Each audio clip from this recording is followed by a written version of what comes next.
जाता है कि इंसान को सबसे अधिक मोहब्बत अपनी औलाद से होती है।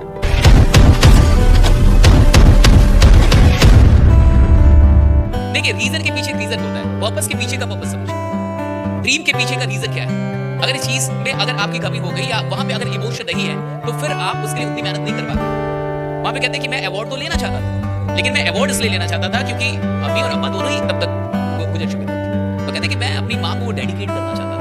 तो देखिए, अवार्ड के पीछे एक बहुत बड़ा इमोशन अटैच किया उस इंसान ने, और अगर आपके काम करने के पीछे कोई बड़ा इमोशन का अटैचमेंट नहीं है तो आप उस तरीके से मेहनत कभी नहीं कर पाएंगे। वो कहते हैं कि मैं 20 घंटे काम करता हूँ एक दिन में, आपको सुनने थोड़ी सी हंसी भी आएगी, आपको लगेगा कि वो इंसान झूठ भी बोल रहा है, आपको लगेगा कि ये फालतू की बातें हैं, आपको लगेगा ये इम्पॉसिबल है। तो शाहरुख खुदा भी तो एक इंसान है, वो भी 20 घंटे काम कर सकता है, और कोई इंसान इतना अमीर होके भी बच्चे का बर्थडे छोड़ के अपने काम पे, उसको काम से कितनी मोहब्बत होगी। उसने बोला कि एक्चुअली 20 साल पहले हम दोनों एक ही दिन अमेरिकन रेल रोड में काम करने आए थे। अब तो ये और उत्सुक हो गए कि 20 साल पहले एक ही दिन आए थे काम कर। कहा कि हाँ, मैं भी जहां काम कर रहा हूं वही वो भी काम करता था। तो कहा फिर ऐसा क्या हुआ कि वो आज अमेरिकन रेल रोड का प्रेसिडेंट हो गया और तुम मजदूरी हो।